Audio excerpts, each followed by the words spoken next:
symbolique du fonctionnement plus global de l'économie algérienne. Plutôt que de fabriquer sur place les produits dont la population a besoin, les hauts responsables militaires préfèrent les importer de l'étranger, car étonnamment, cela leur rapporte plus d'argent. Sur le port d'Alger, le tiers des marchandises arrivent de France. Pour les faire entrer en Algérie, il a souvent fallu payer des commissions à des intermédiaires. Un patron français nous explique comment ça se passe.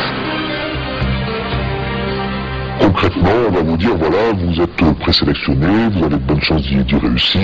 Maintenant, il vous faut un petit coup de main supplémentaire, parce que vous comprenez, vous n'êtes pas le seul, il y en a un autre. Il faudrait qu'on se voit, qu'on en discute, donc on en discute, et puis la finalité, ça veut dire combien. Bon, en général, c'est une dizaine de pourcents. C'est une dizaine de pourcents. 10% du montant des importations, 1,5 milliard d'euros par an, partirait donc chaque année dans la poche des hauts dirigeants du régime. L'argent leur est versé directement sur des comptes à l'étranger et en devises, s'il vous plaît. Analyse d'un banquier américain, spécialiste de l'Algérie.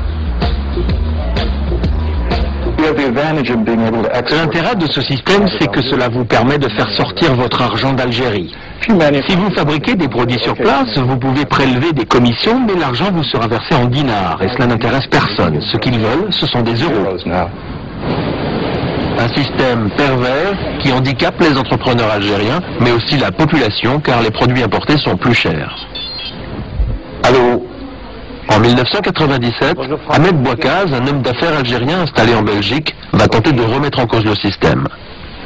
Il envoie en Algérie du lait moins cher que Nestlé, Candia ou Régilet, les fabricants européens qui dominent le marché avec la bénédiction des autorités.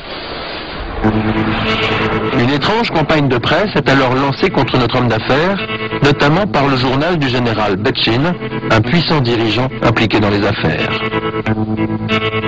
La rumeur affirme que le lait de Ahmed Bouakaz n'est pas conforme, tout est fait pour jeter la suspicion sur sa marchandise. Le lait se retrouve donc bloqué sur le port d'Alger, avec interdiction de pénétrer sur le territoire algérien. Notre homme d'affaires est dégoûté, il comprend qu'il dérange un gros importateur qu'il soupçonne d'être lié au général Betchin. Celui qui importe 2000 tonnes de lait, c'est pas un type qui mange des sandwichs à midi, hein. C'est quelqu'un qui a les moyens, qui a des journaux, qui a une presse derrière lui. Et donc là, vous allez voir le général Betchin ? Je vais voir par l'intermédiaire de personnes monsieur Betchin, effectivement, qui est un monsieur qui m'a très bien reçu. Je lui ai expliqué quasiment ma vie, en lui disant je suis parti à l'âge de 7 ans en Belgique et voilà comment j'ai vécu, voilà comment j'ai travaillé, voilà comment j'ai réussi, et voilà, et voilà, et voilà. Il m'a pris en sympathie. Le général Betchin use alors de son influence pour débloquer le lait d'Ahmed Bouakaz. L'homme d'affaires pense que tout est réglé, mais quelques semaines plus tard, les intermédiaires du général le recontactent à Bruxelles. C'est après que mon lait soit débloqué que ces gens, j'appellerais ce groupuscule de gens, est venu me dire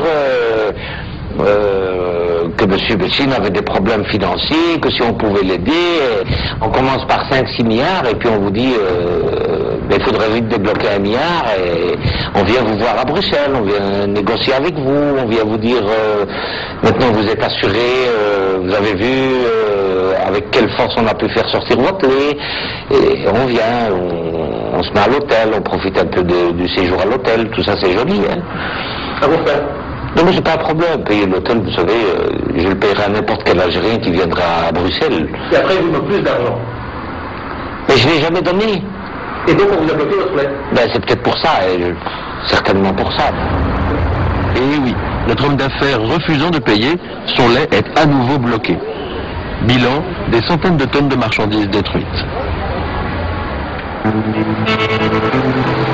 Ancien officier de la sécurité militaire algérienne, aujourd'hui réfugié à Londres, le capitaine Ougnoun confirme que beaucoup de généraux sont impliqués dans les affaires et qu'ils sont souvent incontournables.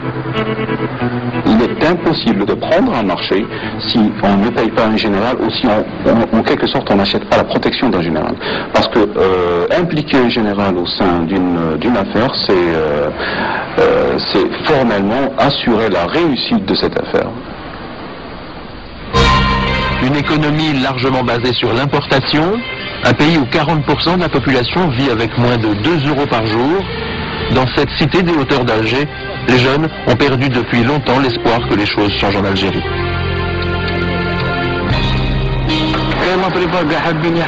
La plupart des gamins, ils connaissent tous les bateaux. Leur rêve, c'est de s'enfuir d'Afrique, de partir.